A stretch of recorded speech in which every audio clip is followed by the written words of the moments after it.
એ બધી ઓળખાણ આપો તો એમને ખબર ના પડે, પરંતુ એમને એમ કહો કે ભાઈ જ્યાં ભગવાન કૃષ્ણની રાજધાની છે દ્વારકા, અને ચાર ધામમાં દ્વારકા આપણું એક ધામ પણ છે ને, જગન્નાથપુરી ને દ્વારકા, રામેશ્વર અને બદ્રીનારાયણ આપણા ચાર ધામો છે.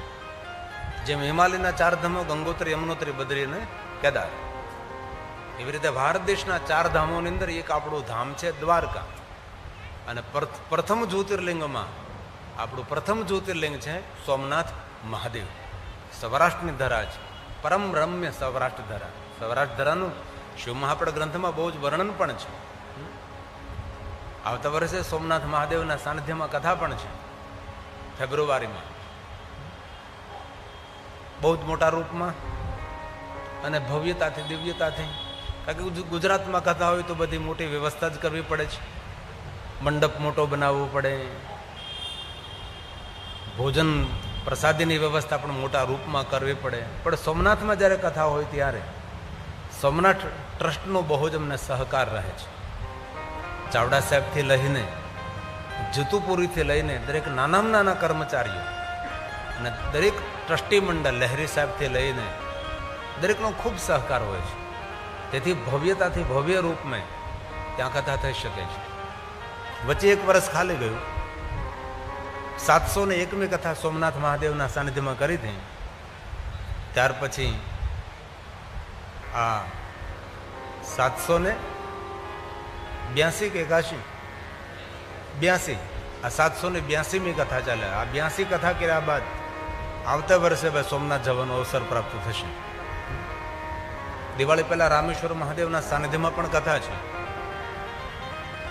પ્રયાગ તીર્થમાં પણ કથા છે, પવિત્ર શ્રાવણ વર્ષમાં ફરી પાછી હરિદ્વારમાં પણ કથા છે, સતપાલજી આશ્રમમાં, માળી સમાજ, આદિપુર કચ્છના બધા જ ભાઈઓ છે. અલગ અલગ તીર્થોમાં અલગ અલગ સ્વરૂપે ભગવાન મહાદેવની કથા કહેવાનો એક મહિમા પણ હોય છે. દિવાળી પછી અનેક જ્યોતિર્લિંગોમાં કથા છે, વિશેષ કરીને મહાબલેશ્વરમાં પણ કથા છે. એક અમારા તુલસી મોરડિયા છે, તેને 12 કથાઓ નું મુહૂર્ત લીધું છે કે દર વર્ષે કથા કરવી. આવા અનેક કથા પ્રેમી સજ્જનો હોય છે કે જે કથાના માધ્યમથી સમાજને કુછ સંદેશ, સમાજને કુછ માર્ગદર્શન. કથા સાંભળ્યા પછી આપણા જીવનમાં કંઈ પરિવર્તન આવે બહુ આવશ્યક છે. કાંઈ પણ પરિવર્તન ના આવે તો કમસે કમ આટલું પરિવર્તન લેવું કે હવે કારણ વગરનું બોલવું નહીં. મોટામાં મોટું પરિવર્તન એ, કારણ કે બોલવાથી જ બધા દુઃખો ઊભા થાય છે. અને મૌન રહેવાથી ભીતરી શક્તિની વૃદ્ધિ થાય છે, આયુમાં પણ વૃદ્ધિ થાય, રોગ પ્રતિકારક શક્તિ પણ વધે. શિવ મહાપડ ગ્રંથની અંદર ભગવાન મહાદેવજીએ ભવાનીને મૌનનો મહિમા સમજાવ્યો છે. કોઈને સુખ ના આપી શકે તો કોઈ વાંધો નહીં, પણ કોઈને આપણાથી દુઃખ ન થાય એની આપણે કાળજી રાખવી. તો આવો સૌરાષ્ટ્રની ધરાને યાદ કરી પ્રથમ જ્યોતિર્લિંગ સોમનાથ મહાદેવને પ્રણામ કરીએ. ભાવથી, આદરથી આપણ સાથે બોલો તેવી પ્રાર્થના છે. સૌરાષ્ટ્રે સોમનાથં ચ શ્રીશૈલે મલ્લિકાર્જુનમ ઉજ્જૈન્યા મહા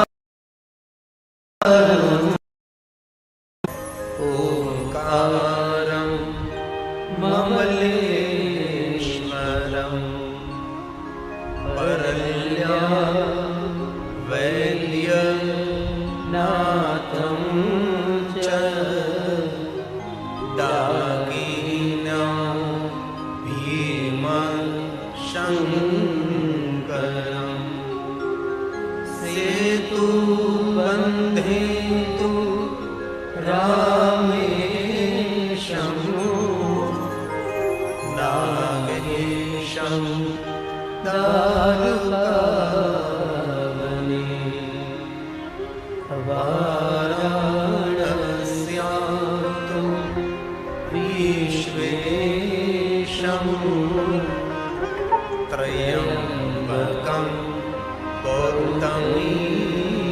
તટે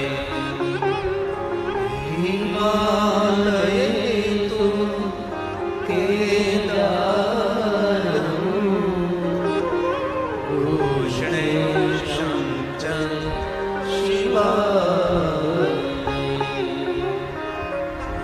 एतानि ज्योतिर्लिङ्गानि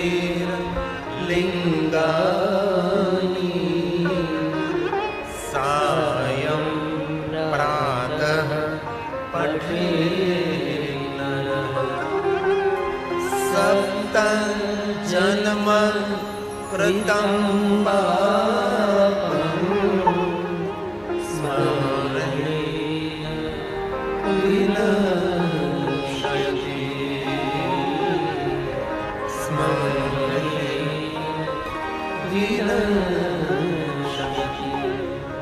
જે મનુષ્ય 12 જ્યોતિર્લિંગોને યાદ કરે છે તે મનુષ્ય 7 જન્મોના પાપમાંથી મુક્ત રહે છે. પાપમાંથી મુક્તિ મળી શકે છે, પાપમાંથી છૂટી શકાય છે. એક જન્મ નહીં, જન્માંતરના પાપમાંથી માણસ મુક્ત થઈ શકે છે. લિંગાષ્ટકની એક પંક્તિ છે, એ પંક્તિમાં સ્પષ્ટ વચન આપ્યું છે, એક જન્મ નહીં, અનેક જન્મોના જે પાપ રહેલા હોય એ પાપોમાંથી ભગવાન શિવ મુક્ત કરી શકે છે. કોઈ માણસો એમ કહે કે પાપની કોઈ બાદબાકી ન થાય, એક બાજુ પાપ હોય ભોગવવા પડે, એક બાજુ પુણ્ય હોય ભોગવવું પડે, પણ શિવ મહાપુરાણ ગ્રંથ કંઈક અલગ કહે છે. દુનિયા આખી ગર્જના કરતી હોય છે કે કર્મના ફળ તો ભોગવવા જ પડે છે. એ પણ સાચી વાત છે, પણ મહાદેવની સાધના કરનાર માણસના કર્મના બંધન પણ છૂટે છે. શંકર ભગવાન કર્મના બંધનોમાંથી મુક્ત કરાવી શકે છે. કઈ રીતે? ભાલાનો ઘા જે હોય 100 ની અણી અટકી જતો હોય છે, આવી રીતે આપણે કર્મના બંધનોમાંથી મુક્ત થઈ જતા હોય છે. અથવા જાગૃત અવસ્થામાં જે દુઃખ મળવાનું હોય એ દુઃખ આપણને સપન અવસ્થામાં ભગવાન આપી દે અને આપણા કર્મના બંધનોમાંથી આપણને મુક્ત કરે. ઘણી વાર દુઃખદ સપના આવે, રડી પડીએ, આપણે ધ્રુજી ઉઠીએ, હે ને? તો કારણ કયું? જે દુઃખ આપણને જાગૃત અવસ્થામાં મળવાનું હતું એ દુઃખ આપણને સપની અંદર ભગવાને દેખાડી દીધું, અનુભૂતિ કરાવી દીધી અને કર્મના બંધનો છૂટી ગયા છે. આ લિંગાષ્ટકની પંક્તિ છે. સંચિત પાપ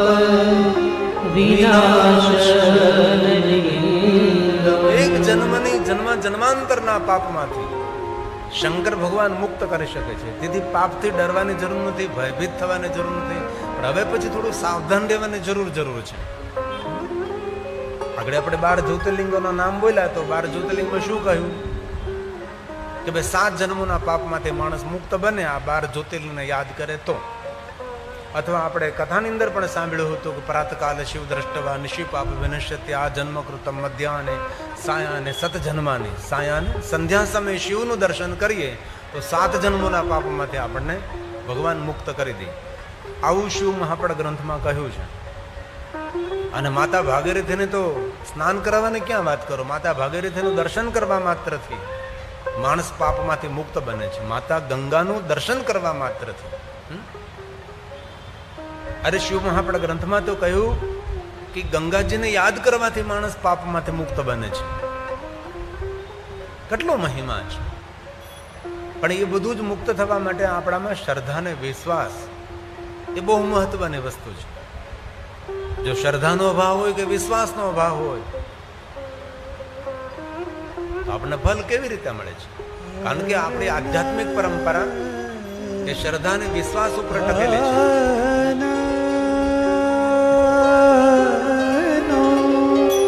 ભવાની શંકરો વંદે શ્રદ્ધા વિશ્વાસ રૂપિણો યાભ્યામ વિના ન પશ્ય स्वान्तस्थमीश्वरम् भवानी शङ्करो वन्दे श्रद्धा विश्वासरूपिणी। તો 12 જ્યોતિર્લિંગોને યાદ કરવાથી જો 7 જન્મોના પાપમાંથી મુક્તિ મળતી હોય તો 12 જ્યોતિર્લિંગની કથા સાંભળવાથી કાંઈ તો પુણ્ય મળે કે ના મળે? તો 12 જ્યોતિર્લિંગની યાત્રા કરવાથી કેટલું પુણ્ય પ્રાપ્ત થયું? અમારે લગભગ હવે એક નાગેશ્વર જ્યોતિર્લિંગ બાકી છે કથા કરવાનું. યાત્રા તો બધી વારંવાર કરી છે. આપણે દ્વારકાની બાજુમાં જે નાગેશ્વર છે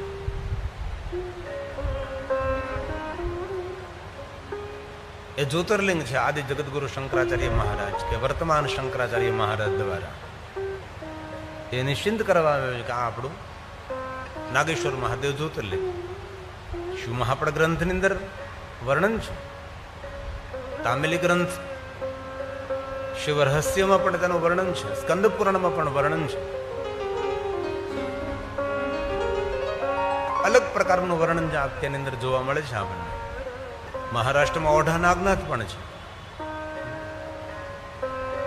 પાકિસ્તાનની ધરા પર પણ નાગનાથ મહાદેવ છે,